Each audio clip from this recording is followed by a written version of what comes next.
the banning of Felidar Guardian. And it wouldn't surprise me if these two decks were a little overrepresented this weekend just because of the ban announcement, how quickly people had to scramble.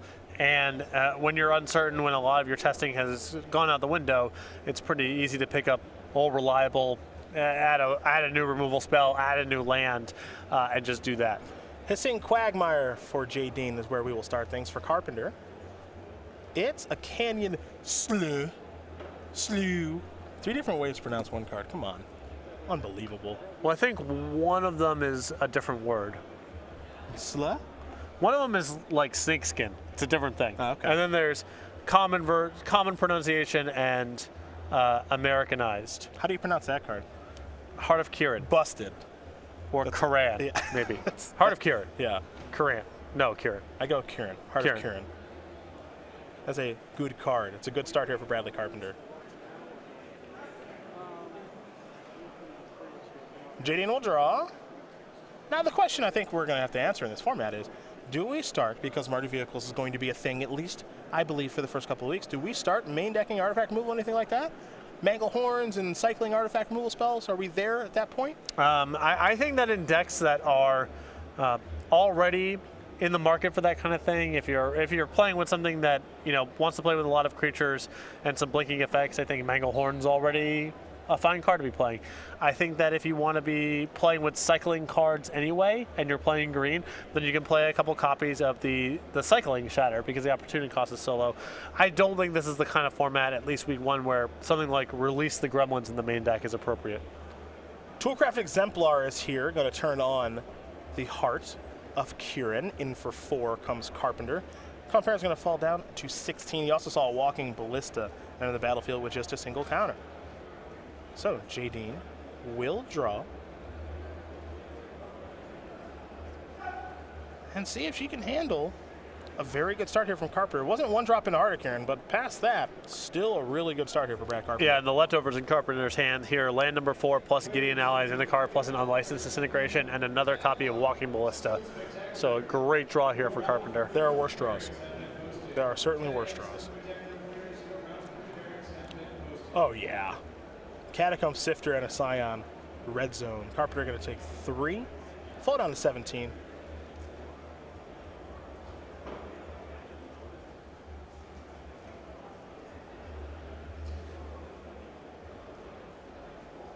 What comes next is the question. It's a swamp, but is there a spell? There is, and Walking Ballista for 2. Which does a nice job of actually just kind of clearing things up right now. Jadine, for now, will simply pass the turn back. Yeah, I think Klomparens is not that concerned about taking the extra 4 here. If passing the turn allows Carpenter to do something with the Heart of Kirin and just the flexibility that Walking Ballista provides, I think she just wants to hang tight for a turn, wait and respond to Carpenter's play. Well, there's Gideon, the ally of Zendikar. We'll see if there will be a response here from Jadine. It does not appear as though there will be, but we'll be patient. Knight ally here from Carpenter.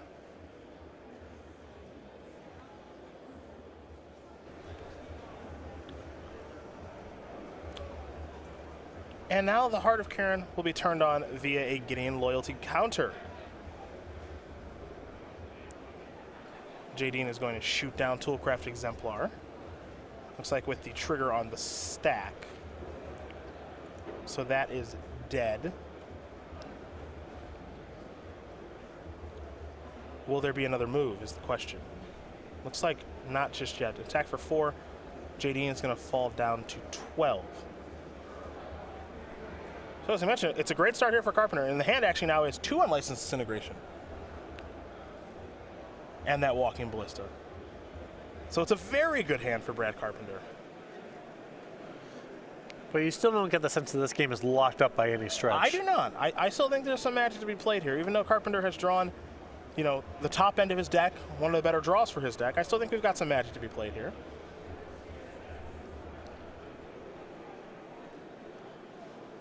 I think the real prize for Klomparens right now is if she could find a Fatal Push. Just an answer to the Heart of Kirin that's efficient, because otherwise she can pretty much manage the battlefield. There's a swamp.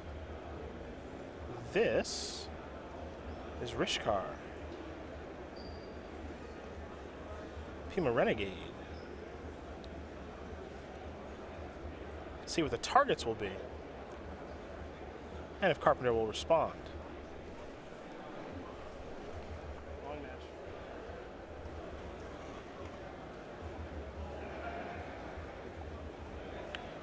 So Ballista went after the Scion token. Okay.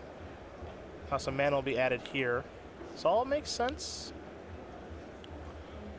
Yeah, I'm curious about the decision to go after the Scion there, because if you allow the Rishkar to resolve, Klomparens is going to have more than enough mana to work with just by moving the counters over to her non-summoning sick creatures. I think Carpenter needed to shoot down the Walking Ballista in response before Rishkar resolves. Right. Yeah. Because once Rishkar's on the battlefield, the ability to actually use the Walking Ballista for mana. Immediate. Right.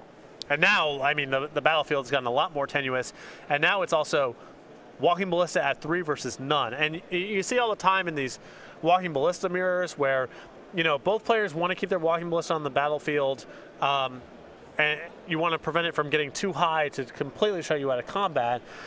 And so trying to leave your Ballista at 1 and trying to time your Ballista to kill the other person's Ballista is a critical part of these games. And now Klomparens has gotten really far ahead on that front. And it's gotten to kill Gideon. So now Carpenter, who had a great battlefield coming into the turn, now take a look at it. Yeah. Heart of Kirin, and we've already discussed what's in his hand, which are 2 unlicensed integration, which are still on. But he can't crew the Heart of Kirin anymore. Yeah. And Klomparens has a handful of cards.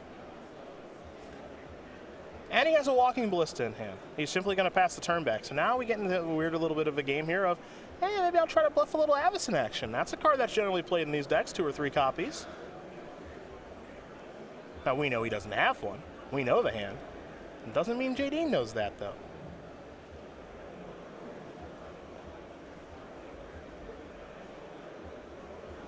Klomparens, 5 lands, Rishkar, excuse me, Pima Renegade, and Catacomb Sifter with a +1/+1 counter on it is the battlefield here for Jadine. Mana in the first main phase is going to bring. We will see. Another copy of Catacomb Sifter. That will resolve. A Scion will come along with it. Here's an attack. No, actually, it's a mana here for Servant of the Conduit. I take that back. 2 energy here for Klomparens. Pass the turn back. Yeah, Klomparens showing a lot of respect for the possibility of Archangel Avacyn. Understandably so. Unlicensed Disintegration. Gonna fire off. Gonna take care of Catacomb Sifter. There will be a little bit of scry action here. Top card gonna go to the bottom. More importantly, Klomparens falls down to 9. Scrap Heap Scrounger. The draw here for Bradley Carpenter. Not bad, as that's an efficient way to crew the Heart of Kirin. But it kind of forces Carpenter to be playing offense here in a spot where he really needs to be playing defense. It's a fatal push, a timely one. And this has really been the first opportunity for Jadine to use them. Yep. So and it's not much of a surprise, I think. Yeah, and then that's just the turn you want to see if you're Klomparens. Not only were you very mana efficient, got ahead on the battlefield, and answered Carpenter's best card for 1 mana, but this turn you're not worried about Archangel Avacyn, so you got a free shot at it.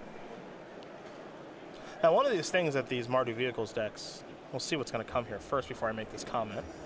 Okay, Virtuous Gearhulk's going to change the dynamic here in a pretty big way.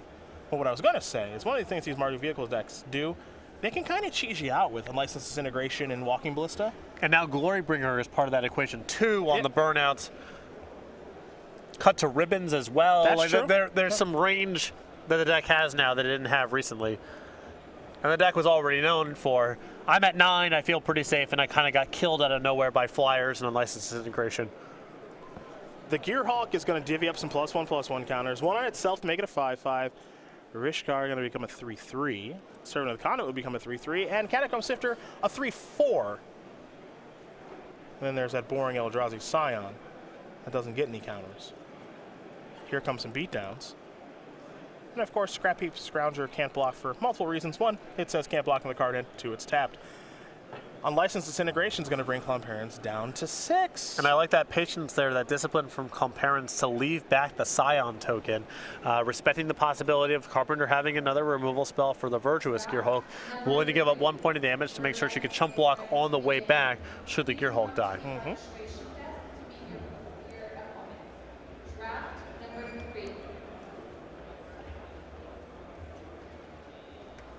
Carpenter will draw. Fatal Push. Coming in for 3. Yeah, Brad's going to need this push just to kill a creature to stay alive, I think. And here's Walking Ballista. 2 counters. Pass the turn back. Jadine will untap and draw.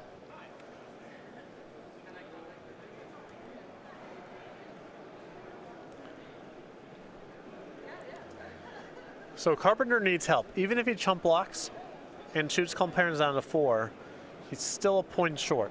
But there are ways for him to pick up the point.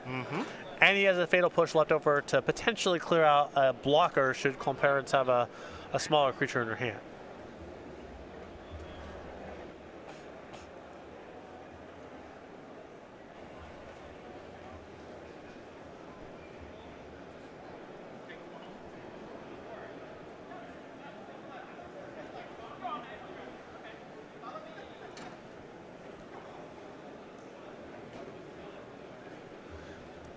So this is the squeeze here. You want to attack for enough to force Carpenter's hand here and get the Walking Ballista off the battlefield.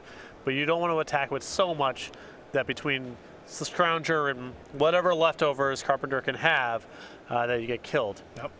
Kind of walking a tightrope here a little bit. But everything she has on the battlefield is 3 power. And I feel like she does need to present lethal here. I think giving Carpenter another turn is really dangerous. I think you got to force some action. Well, it's not lethal. Going to 1. What's the difference between if he's going to try to win the game this turn or next? Like, okay, I see what you're saying. Here's Tracker and Sifter. So, Klomparens here are savvy in leaving back a 3 casting cost creature on defense. Makes Fatal Push a little bit more awkward to put in the equation. Also really smart to leave back a creature that has a +1/+1 counter on it with Rishkar to be able to activate Hissing Quagmire if necessary. Yep. So I kind of like that too. Scrounger is pretty free to attack. It can't block. It can't block. So. Yeah. So pretty free to attack. Yeah. Now that's not going to be allowed to come through. Yeah. Very fast block there from the Sifter. Finish that.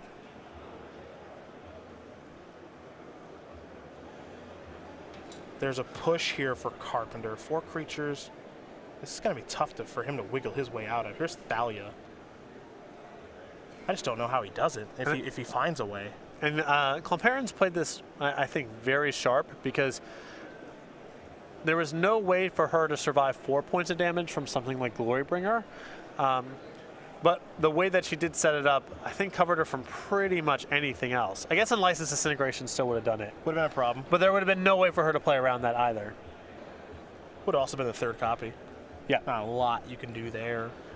Yeah, and Carpenter would have gotten to keep an artifact anyway, so there's no cover there. Fire up the Quagmire, come across with the gang, and Jadine Klomparens going to win game number 1 here over Brad Carpenter. Black-green aggro up a game over Martyr Vehicles. Actually, she was still, the way that she had it set up, I think she was still covered by Unlicensed Disintegration. Because she was at 6, he didn't have enough mana to put a 3rd counter on the Ballista and cast Unlicensed Disintegration, and she had 3 blockers back against 2 attackers. So still appears to be covered on that. I mean, she wouldn't have died. The game goes on and some things can happen, but even Unlicensed Disintegration, I think, would not have been enough to kill Klomparens that turn, and if she just attacked with everything, Unlicensed Disintegration would have suddenly been lethal. So that was a really sharp navigation of those turns from Klomparens. Let's take a look at the sideboards and see what each of these players are working with. We'll start with Brad Carpenter, who's got 2 Nahiri the Harbinger, 2 Sorin Grim Nemesis, 2 Oath of Liliana, another copy of Cut to Ribbons, 2 Release the Gremlins, 2 Transgress the Mind, some 1 of Searing Anguish Unmaking, Painful Truths, Fumigate, and Magma Spray. I think you need some more high-quality removal spells in this matchup. I think Oath of Liliana is a fine card in this matchup because Klomparens really isn't generating a whole lot of tokens. Another copy of Cut to Ribbons, the Anguish Unmaking. I would even consider going as deep as Fumigate because Carpenter has a lot more vehicles and Planeswalkers to break the symmetry. And he is not really sized to brawl on the battlefield. I think Klomparens gets the better end of that. so I think he's well served to bring in some sweepers. For Jadine, 3 Lay Bare the Heart, 2 Transgress the Mind, a Dispossess, 2 Never to Return, 2 Manglehorn, 3 Scrap Heap Scrounger, and 2 Gonti, Lord of Luxury.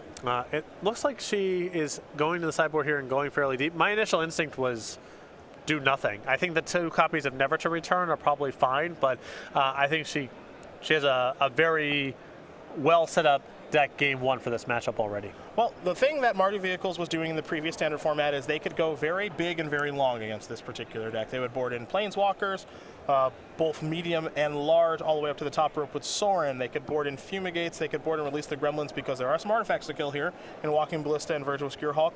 They've basically shifted to a control deck, and I think that Carpenter's going to be able to do a nice job of doing that here. And if Klomparens is confident that's the case, then she can go and bring in cards like Lay Bare the Heart and Transgress the Mind. I would be nervous about having a bunch of 2-mana discard spells in my deck while on the draw. But if Klomparens has confidence that's the plan Carpenter's going to go to, then, you know, that's a pretty strong incentive to bring in the discard spells. Well, those are the options there for both players, and while they do shuffle up and get ready here for game number 2, we're going to talk about the very popular promotions, of course, Star City Games Game Night.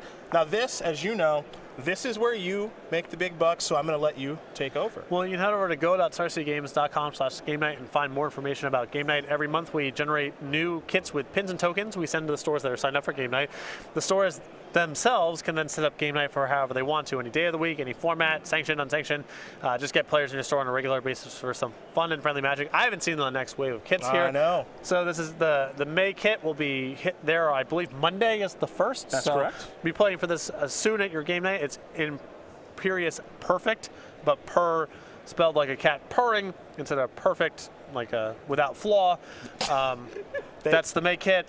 That's the joke. Okay. June, we have Murderous Red Carp like the fish instead of red cap, which is a mushroom? Is that? I don't know what a red cap is. It's a goblin. A goblin. It's a goblin. So creature type mushroom? No, well, a red cap. What is the term? Okay. Red? I don't know what that is actually. A red carp, and then in July, Goose of Saint Traft. That's correct. Anyhow, go to Games. The no sell on the Goose of Saint Traft /Game Night. Okay. And stores, if you want to get signed up for Game Night, you can contact your Star City Games in-store play representative. There it is. That's the next 3 months, everybody. Hopefully you've enjoyed Fleecekeeper. We're wearing Imperious Perfect. Soon, Murderous Red Carp and the Goose of Saint Traft. I've already started to see a little bit of what's coming, what we're working on for 2018. I'm digging it. I'm digging it. It doesn't take a lot to impress me, though, with these creature collection puns. It's so easy. In the meantime, however, we will take a look and learn a little more about Jadine Klomparens, the 27-year-old from New Britain with 2 open top 8s and 1 invitational top 8. That was last year. Covered that. Large number of, this is my first time reading this one. Large number of social media followers don't play Magic or know who she is, but are fans of Filipino singers James Reed and Nadine Lustra, who formed the love team Jadine. Sweet. Okay, that's one fun fact. Despite number 1 still loves her name and hasn't become jaded to puns on it, once had a gun pulled on her by a 9-year-old while delivering pizza. Well, that is great. That's a great bio. This is one of the best slides ever. Right. Those are 3 compelling facts.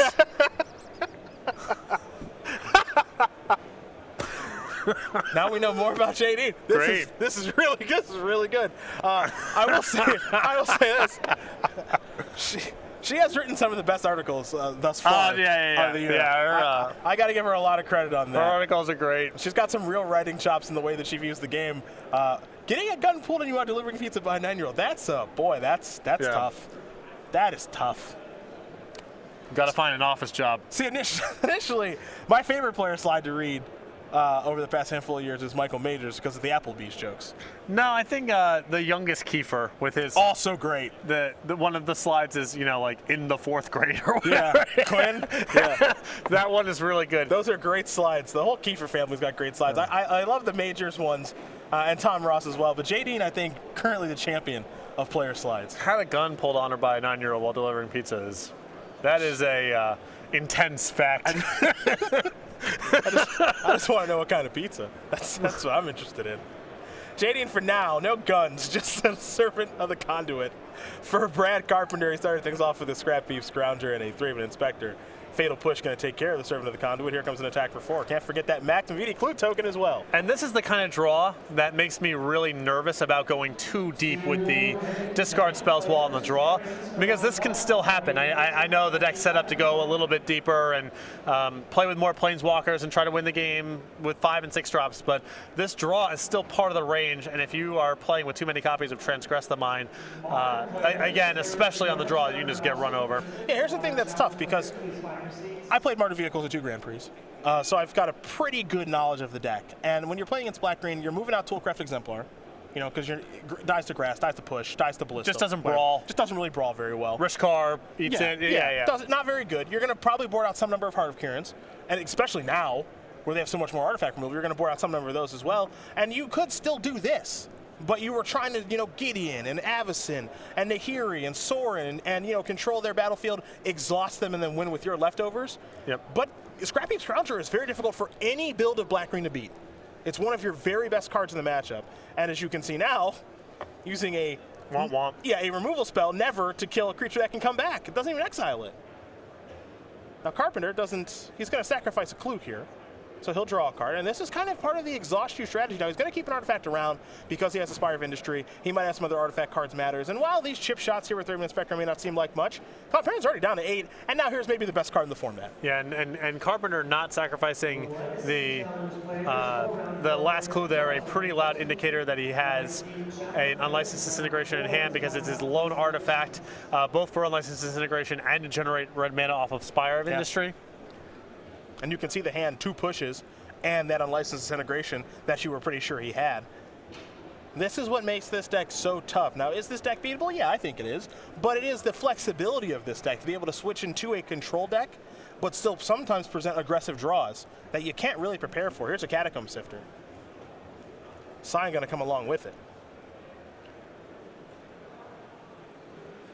A Swamp, Scrap Heap Scrounger, which is really good on offense, and obviously really bad on defense. Carpenter will draw a card. This is about to be lethal here. A couple removal spells, dial up the Gideon, and that's game. Yeah, we should be able to finish it off this turn. This, as he takes a red, always a good feeling. I'll take a red from this land. Oh, what could this be for? Unlicensed Disintegration, kill that. You're down to 5. And Fatal Push, kill that. I'm going to work you into the negatives now, as Brad Carpenter is going to win game number 2 here very quickly over Jadine Klomparens. Motor Vehicles, Black-Green aggro, they're all tied up. Things were supposed to be slower. Things were supposed to slow down. What happened? And also, Klomparens went in the sideboard there and brought in 3 copies of Scrap Heap Scrounger, even though she's on the draw. That, to me, is a really loud declaration that she expects the post-board games to be a lot slower if she feels that she can bring in a card that's only good on offense, only good while the opponent is loaded up on removal spells. So we'll see if Klomparens goes back to the drawing board here at least a little bit for game number 3, as Carpenter kind of just ran her over there with an aggressive start. And this is some of the appeal to this, to the previous standard format that I liked. You know, obviously there are some things I disliked about it, the infinite combo, whatever. But, you know, the game's always kind of played in weird roundabout ways because both players are going back to the sideboard immediately. Sometimes both players just say, shuffle up, deal, let's go again.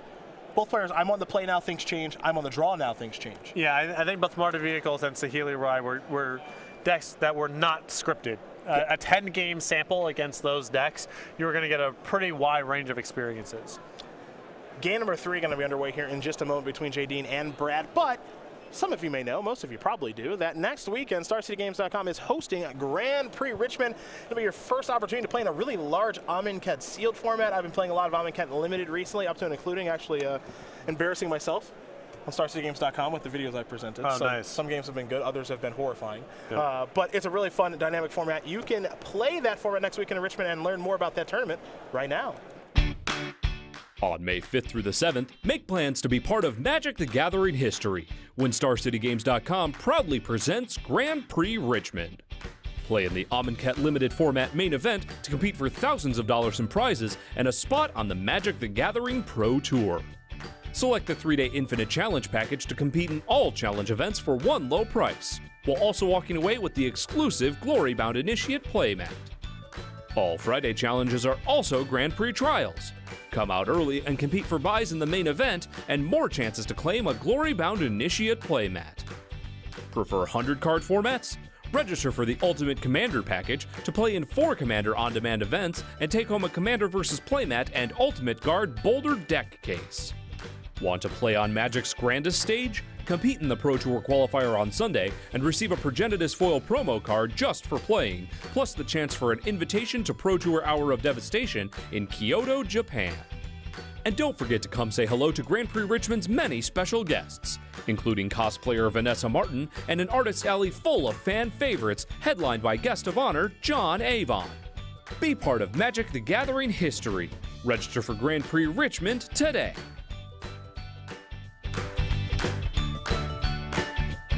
StarCityGames.com/GP Richmond to learn more. John Avon, Vanessa Martin, I'm in Kenton Limited, Command Zone. I'm not sure what more you could ask for.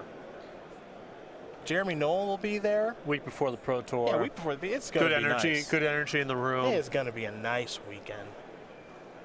Hashtag GP Richmond as well. Pleasantly surprised by Richmond's food scene when I was there. Well, that was all you, man. Yeah. The last time we went, which I think was like a year ago, did a show there, we accidentally found some good restaurants. Yeah. That hole-in-the-wall place we ate was so good. Yeah, there's a main drag not that far away from the convention center where I guess it's kind of like the downtown area. Maybe it's close to the college, I don't know. But yeah, Richmond's food scene, much better than I expected. I'm just going to warn everyone who's going to Richmond for the first time, T. Miller's, hard avoid. Okay. Little pricey. Okay. For medium food at best. Serving of the conduit. And a passing of the turn back over to Brad Carpenter is how we're going to start game number 3. Inspiring Vantage here for Brad. And now there is Cut that will take care of the Servant. Didn't really think this one was going to show up much. This might be a little bit of an oversight by me. This card might be a lot better than I thought. Well, Flame Slash is busted. Totally not okay. Okay. Add a mana to Flame Slash, still quite good. Okay. Not great, but still quite good. Still good. And that's a not trivial flashback to have. Winding Constrictor, the play here for Jadine. We head back over to Carpenter, who has a Concealed Courtyard, and a passing of the turn. Back to Klomparens we go. Drew is one sideboarded Painful Truth, which we've seen, like, people just always have it. It's insane. I don't understand how. But it looks like Carpenter playing a control strategy this game. And, you know, this is the squeeze, right? This deck puts you in is game 1, or game 2 rather. He just still has enough of a beatdown draw to kill Klomparens while she's kind of fumbling around. I like the play there by Jadine. Attack first, then play Rishkar. It's not Klomparens' first rodeo. Get my damage in because I know you have a removal spell. Yeah. I love it. Not her first. Come on. 3 cards on the way here for Carpenter from the Painful Truths. A Plains, a Thraben Inspector, Clue on the way. We'll head back over to Klomparens. She will untap and draw. Between you know, that combination of tight and creative play we've seen thus far, and the player slide. Klomparens easily the star of the show 3 rounds in. Absolutely. The big follow-up, is it Gaunty perhaps? No, it's 2 copies of Scrap Heap Scrounger. I like this card in this spot much more than the previous game, let's say that. Right. And it does really muck up Carpenter's plan here. I think what he wanted to do was just sit on his heels for a little bit, fumigate, gas back up with Painful Truth, and go from there. And the Scroungers make that a lot worse. In for 1. Is it time to fumigate things away? It looks like it is. Carpenter's going to gain 4 life in this exchange. It'll be 16-19, I think, when the dust settles. And now Klomparens will untap. She'll draw and see if she can recover. Even though it's worse because of the Scroungers, I think Carpenter's done a nice job here of setting up this Painful Truth. Pretty high life total. Klomparens with no real board to speak of here. And Sorin Grim Nemesis the draw. Not sure if he wants to go to that Planeswalker just yet. Obviously the battlefield's clear, but for how long because of the Scrap Heap Scroungers. Instead, he'll start with a Thraben Inspector. 2 clues now here for Brad. He'll pass the turn back. Yeah. Battlefield not quite stable enough here for Sorin to be deployed. Scroungers are back. Just 1 creature left in Jadine's graveyard. Here come, maybe, the Scroungers. I imagine they'll be attacking in just a moment.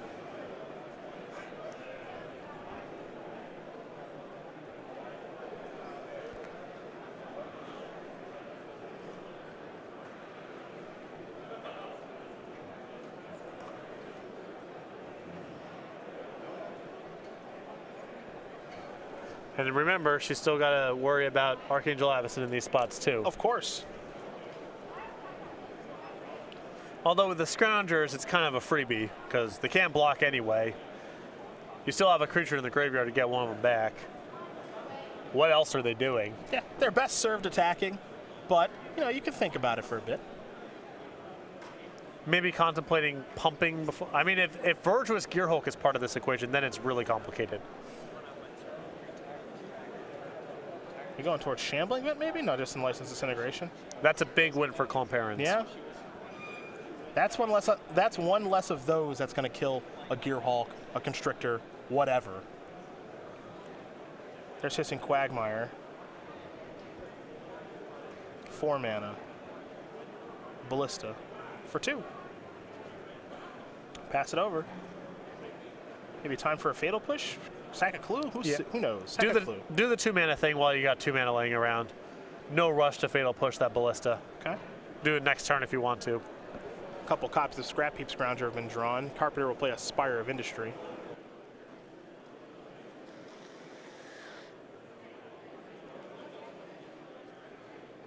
Could see a line of Pusher, Ballista, play a Sorin. That could be an option here. Carpenter is going to take that route, I think. Ballista will take care of Thraben Inspector. Not unhappy with that exchange. And now we could see Sorin finish off the Scrap Heap Scrounger. And there is Sorin Grim Nemesis. And there goes the Scrounger. And you got to remember that that Sorin comes with a lot of loyalty. Not an easy thing to work through, though. Klomparens does have a Hissing Quagmire and the Scroungers in the graveyard. Do a little work here. Now you're into that. You're into the Planeswalker sub game. Yep. Where now the game has become about this and getting this off the battlefield. Now, a saving grace here for Klomparens is Carpenter's leftover here, 2 copies of Scrounger. Not great for protecting a Planeswalker. If he had a big blocker, certainly something like Archangel Avacyn, this game might be getting out of reach, but it's not trivial for Carpenter to protect Sorin, given what his leftovers are. Klomparens just passing the turn. Carpenter's drawn a copy of Inspiring Vantage. Going to take up Sorin. Top card, Thraben Inspector. Klomparens will be hit for 1. That'll go to Carpenter's hand. 15 all. Here comes Inspector. 2 clues now.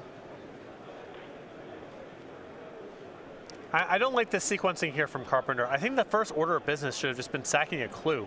Because if you find like a large blocker or a removal spell, that could really change how the sequencing goes. Now if he wants to cast both the Scroungers, he only has enough mana left over to just sack 1 clue. If he was going to sack a clue anyway with the 2 leftover mana, just do it as the first order of business. Sure. Because whatever you draw, it could change your play. Scroungers are on the way back.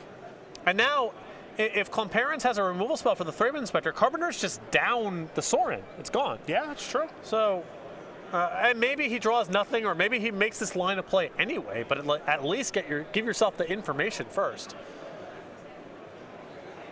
The only argument I can see for doing it this way is if you want to be empty-handed, to play around a discard spell. So you can crack the clue on a turn and then cast all of your stuff.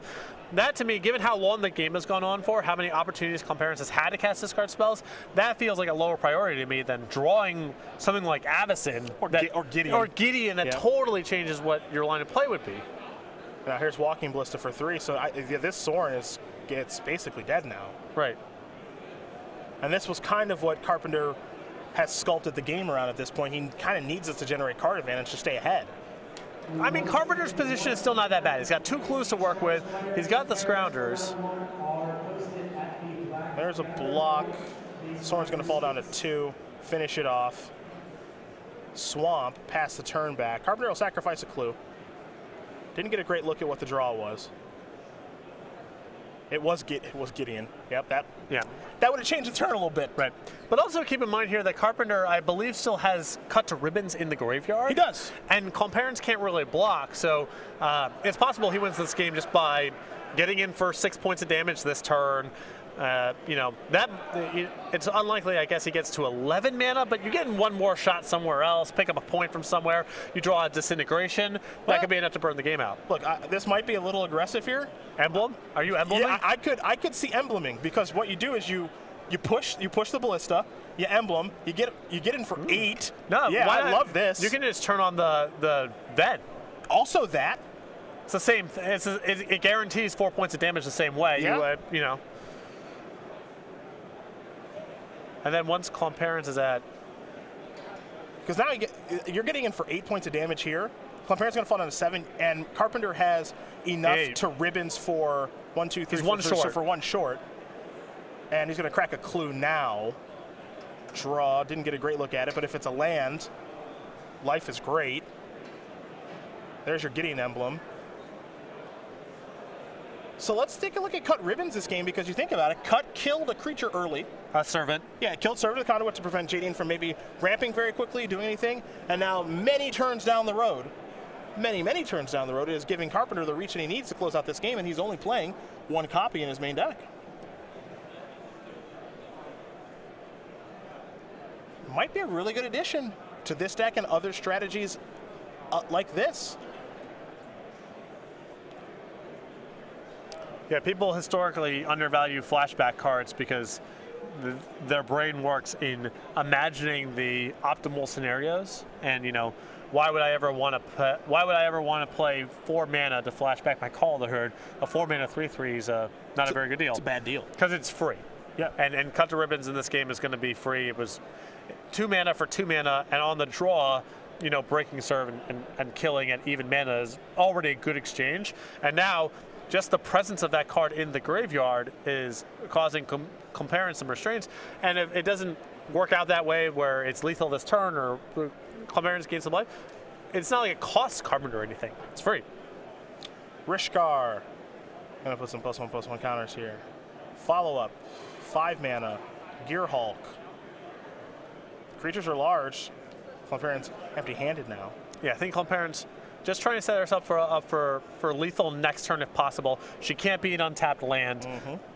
But if Carpenter just draws some spells, she's still got a shot because her battlefield presence is so much better. Carpenter on tap. It's a Nahiri in hand. Drawing. Basic Mountain. Now, this is fun. Does he remember that he has Cut Ribbons in the graveyard? Okay, he does. He got it. I'm assuming that he does. Obviously, Brad's very good. I just wanted to make sure that he remembered he had that because he thought about it for a little bit with the land, and that is going to do it. Brad Carpenter's going to win this match over Jadine Klomparens. 2-1. Mardu Vehicle still a contender in this standard format, with or without Feldar Guardian, going to take down Black-Green Aggro. Yep, that was a really nice game there for Cut to Ribbons. I mean, it was, you know, it was fine just for Cut. And then later on, the presence of Ribbons in the graveyard not only constrained Klomparens' play, but ended up ultimately winning the game. Now, one of the things about the Aftermath cards, and we talked about this a little bit in the podcast we did our Amonkhet review, I always felt that all of these cards are, for the Aftermath cards, I felt like they were pretty balanced cards. None of them are absurd. Yep. I don't think that any of them are, I have to have this one in the graveyard. My goal is to looter this away or faithless looting this away. And then they undercosted this effect. What a bunch of idiots, I'm going to use this. I think they're all like pretty well balanced cards. And I don't think that Cut Ribbons was a busted card in that game. I think Cut Ribbons was a good card for him to have in his deck. It was good early. It did his things late. I don't think it's a card you're going to play 4 copies of. Just a good card. And the recipe for a lot of them seems to be the front half is about a full retail for the ones that are pointed towards constructed, but not embarrassingly so. Red and a colorless sorcery deal 4 to a creature is, it would show up in some formats and not in others, depending on things that were going on, but it's certainly not an embarrassing rate. 3-cost sorcery, you know, kill a creature